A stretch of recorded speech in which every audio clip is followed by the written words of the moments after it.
And what's up, Toy Fam? Welcome back to another Transformers Tuesday. All the meets the eye. Yeah, bad. Right. Another Transformers Tuesday here at Totally Cool. And this is probably my favorite episode. I know I've said this a lot of times, but this is probably my favorite episode because we're going to be opening and showing and reviewing my personal favorite toy. This is my personal favorite toy.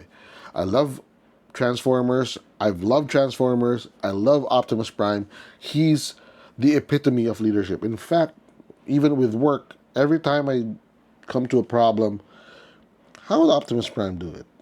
Nah, just he's a very good influence when it comes to being a leader and being how do I say this, being people that others follow. But that doesn't change the fact that my personal favorite, and I was just floored when this episode came out, showing Dinobot Snarl. I don't know if it's because I like Snarl or because I love Stegosauruses. My Stegosaurus is a plated, a bony plated dinosaur that has 4 spikes on its tail, and probably one of the slowest dinosaurs because he has 2 brains. He has a brain on his head. He has a brain near the hip. So it controls his bulky tail or hind parts. So I don't know. I've always loved Stegosauruses. Is that the proof for that? I don't know. So when they came out with the Dinobots, with T-Rex, Grimlock's a T-Rex, Sludge is the Brontosaurus, Slag or Slug as a Triceratops, I was like, oh yeah, nice. And when they had to create 2 new Dinobots, and the first one was a Pteranodon, they had to have somebody who was flying, and then they came out with Snarl. I was like, oh yeah, absolutely. He didn't have to have any character development. He didn't have to have any lines. He just became my favorite, instantaneously my favorite. So this is going to be a very emotional review. Just want to warn you, this is going to be very emotional for me, as we review and we open and we touch for the first time. This is the first time I've had a Snarl, so I'm as excited as you are to see what's inside. So before we get into that, let's look at the box. So they came out with the plasticless, windowless box before Swoop. This is the same as Sludge, where it has a full cardboard front. And I wouldn't be surprised if it would have the cardboard ties or the paper ties to keep him in the cardboard clamshell, if there's such a thing. So up front is Snarl in an illustration of Snarl, kind of a depiction of what he is in action pose. And it says Dinobot Snarl, Transformers 86-19. So he's the 19th figure in the Studio Series 86 Transformers the movie line. Now he also has a backdrop. But let's look at the left side. That's Snarl. Snarl is snarling. Snarl, he does. He's snarling. Same thing for this one. It also has 86-19 and leader class. At the top, Transformers the movie. Okay, no plastic window like Slag that we featured last week. And on the back, you have the robot mode. And then you have the dinosaur mode. Takes 31 steps to turn him from this to this. And it's for kids 8 years old and above. It also says it's a plastic-free packaging except for the tape and the glue. All right. Nothing to see at the bottom. So, let's open him up. Where are my cutters? There we go. Okay. Just prolonging the wait. Just cut the plastic. I did this because I used to stay at a place where there was very high moisture and there was the roof was leaking. So there was a possibility that the box would be ruined. I think I mentioned it in the last review that I don't just keep the box. I don't just buy the toy. I collect even the box because it's part of the whole experience. But so after I open this up and display the toy inside, I'd probably keep the box somewhere safe. That way, when I cycle through them and I display other toys, because I have very limited display space, I'll put them back in the box where they're safe and display them as is. Okay? By the way, we're planning to show you the collection. I mean, the collection. So you would have an idea of what you want to see, what is there to see, and you may even put in your request as to what you want us to unbox in the next few episodes. So we're still working on that. We're still working on the storyboard for that, how to properly present it. But for now, let's focus on Dinobot Snarl. My favorite. I'm just excited. Can't you tell? I'm normally talkative, but I'm more talkative now. I don't know. So, open the flap.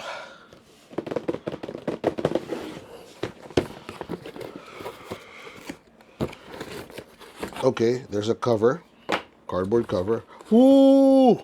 Oh yeah, oh yeah. Top view. Nice, very nice. Pull them out. Ah, yeah. Oh, nice. Oh, wow. Okay. Set this aside. So before we get into that, let's pull out the backdrop. It's the Battle of Autobot City. Now, there is a little bit of controversy in terms of Snarl's appearance in the Transformers the movie. Some say there were only 4 Dinobots that jumped from the shuttle and transformed into dinosaurs to attack Devastator. But then there's a very short scene, and I'll post it somewhere here, where you can see Snarl when they're about to board the shuttle and they were about to escape from Autobot City after the forces of Galvatron attacked them again. So there was an initial attack from Megatron, which ended in the death of Optimus Prime. Spoiler alert, yeah, Prime died in Transformers the movie, 1986. And then when they were just trying to clean things up and get used to Ultra Magnus being the leader of the Autobots, here comes Galvatron, used to be Megatron, transformed by Unicron, and just attacks Autobots. It strafes them with the swoops and the Armada from, can't remember his name. There's Unicron, there's Cyclonus, yeah. So strafes them, and they were just, Blur was trying to push the Dinobots into the shuttle. And there's a very short scene where you would see Snarl looking up. So I'll post that photo somewhere. I'll put the timestamp of where it is in the movie. So let's set this aside. Oh, sorry, before that, as usual, there is the manual. There is the manual. Boom, boom, boom, boom, boom, boom. There we go. Okay. So, again, Battle of Autobot City, just like Swoop. Okay. Not surprising because Swoop and Snarl are batchmates. Like I mentioned earlier, Grimlock, Slag, or Slug, and Sludge came first. They were the first 3 Dinobots. And then, for some reason, they needed to make 2 new Dinobots. I can't recall. If you know, put it in the comment box. And they came out with Snarl and Swoop. So here is Snarl.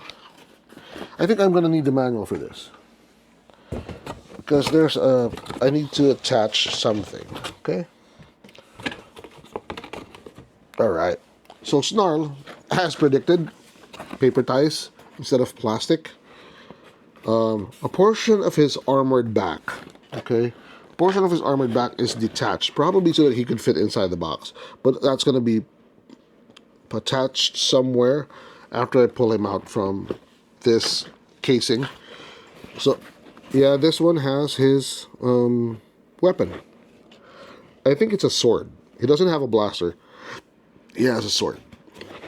They almost all of them do, I think. No, Slug doesn't. He only has a blaster. But most of them do. Swoop has 2 swords. Grimlock, I think, has a sword. Sludge. Does Sludge have a sword? No. Also no.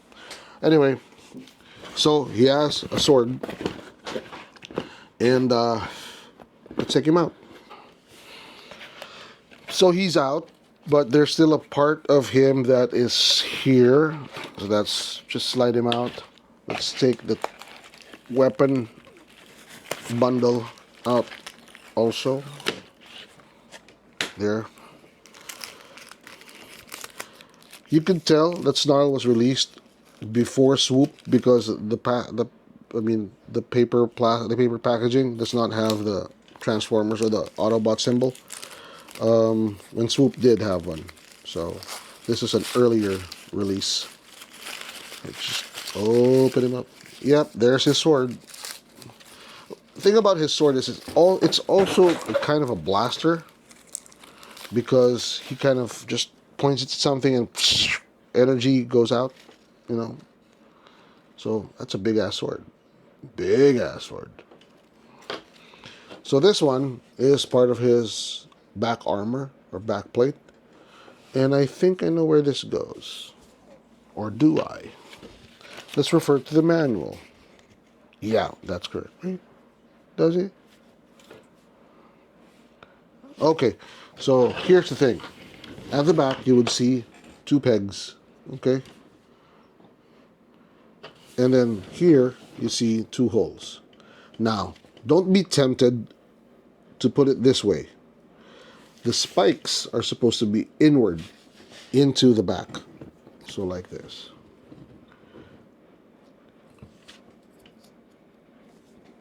Am I right?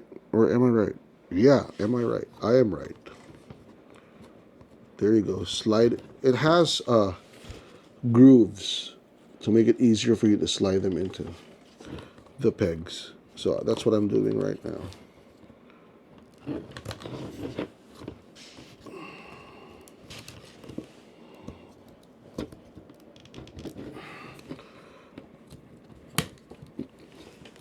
Almost there. There you go. So it snaps into place. It folds this way. Okay. Let's take him out of this awkward position. Why are you like that? There we go. Okay. Okay. Okay. Let's clean this up. Clean this up. Clean this up. All right. Okay. Whew. Wow. So the face, again, very true to the G1. And you see the spikes on the shoulders. This one turns into his tail. Okay. So they come together and turn into a tail. Where you have the bony spikes at the end, at the tip. And he's supposed to be strong. He's supposed to just whip out his tail and hit anything with it, part of his attack. There's also a few episodes where we see some energy blasts coming from the pointy things out of the spikes from his tail. Okay, so what's different about this? He has a lot more gold. I think he has second most amount of gold accent. First is I think is Grimlock because of his gold chest, but either he's the first where he's got the most or second most. The tail, the spikes, the chest, the shoulder, the legs are yellow, and typical of Dinobot fashion, the chest when in robot form is red. So out of the box, amazing. There's not a lot of empty spaces. There's except for that one, but it covers up really nice. The back is also nicely molded. So the head, as usual, they don't turn as much. They turn around, they twist, but they don't really look down or look up too much. That's what you have the leg and the knee joints for. Usual, the elbows, pretty cool. They have a joint rotation, which allows the front, just like the others, the front arm to turn into four legs. Okay, four FORE, the front legs, not four legs. Although they do have four legs, FOUR, but yeah. So we'll do another video where we transform him and we review the Dinobot form, the dinosaur form. But for now, we'll stick to the robot form. So the waist, as usual, can also rotate 360 degrees. This is supposed to be the front part, and I think this part is his face. So we'll see more of that in the transformation video. So what I like about this toy is that it just really has a good color scheme. The paint job is pretty nice. Even where you have the gold connecting with the red, it doesn't blend together. It doesn't mix together. It's a nice cut from the gold and the red. So let's do a toy review. All right. Now, first impression, you don't get much first impression. Oh, there's the ratchet. Really solid ratchet on this one. Don't get a real first impression because you can't see through the box. And even if you take him out of the box, the top part just, gives you a preview of what's inside. But out of the box, first time that you see it out of the box, pretty gnarly. Pretty gnarly. They get all of the familiar features of Snarl. Playability, again, we'll do another review when we turn him into a Stegosaurus. But first impression, the joints are pretty solid. You don't have a lot of loose joints. You don't see him just like the Sludge where he was flopping all over the place. I think the ratchets are more solid on this one. They have a very audible click for the shoulder, for the knee, right there. So it kind of gives you a sense that it locks into place really well. We'll do a better review on playability when we transform him. He takes about 31 steps to turn him into a dinosaur. Shelf appeal. I mean, who wouldn't love? I mean, I'm biased. I'm sorry. But who wouldn't love to see this on their shelf? Especially with these two things protruding like wings when they're supposed to be tails. A tail. Right? So, shelf appeal, I'd give it a 3 out of 5. No, I'm being unfair. I'm giving it a 4 out of 5. 4.5 out of 5. I'm biased, I know. So sue me. So, it's a 4.5 out of 5. Should I give this a 5? I don't know. No, that would be unfair. 4.5 out of 5. I would love to see him with the rest of the team.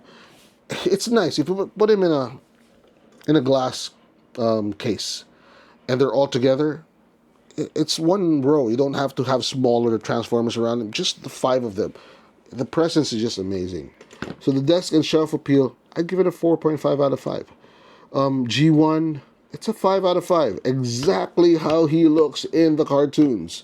Like I said, I never had a toy when I was a kid, but if I had one, he would probably be simpler than this. So I love the complication, but I also love the loyalty put into the old G1 design. So it's a 5 out of 5. Overall, am I going to be unfair on camera? Let's be objective. Let's be objective. I'd give it a 4.5 out of 5. No, I'll give it a 4.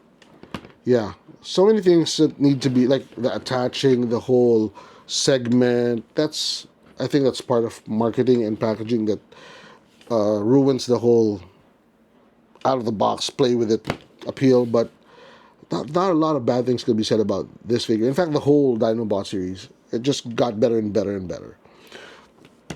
So I'd give it a 4.5 out of 5 just because the 0.5 is for the personal bias, because I love this dinosaur and I love this character. And before we end the review, don't forget, put in the comment box whatever you want to see in the collection. If we have it, we'll post it. We'll put it on the schedule. But I can't wait to play with it, so I want to just jump off cam and do a video while transforming him. So with that, thank you for watching another episode of this channel.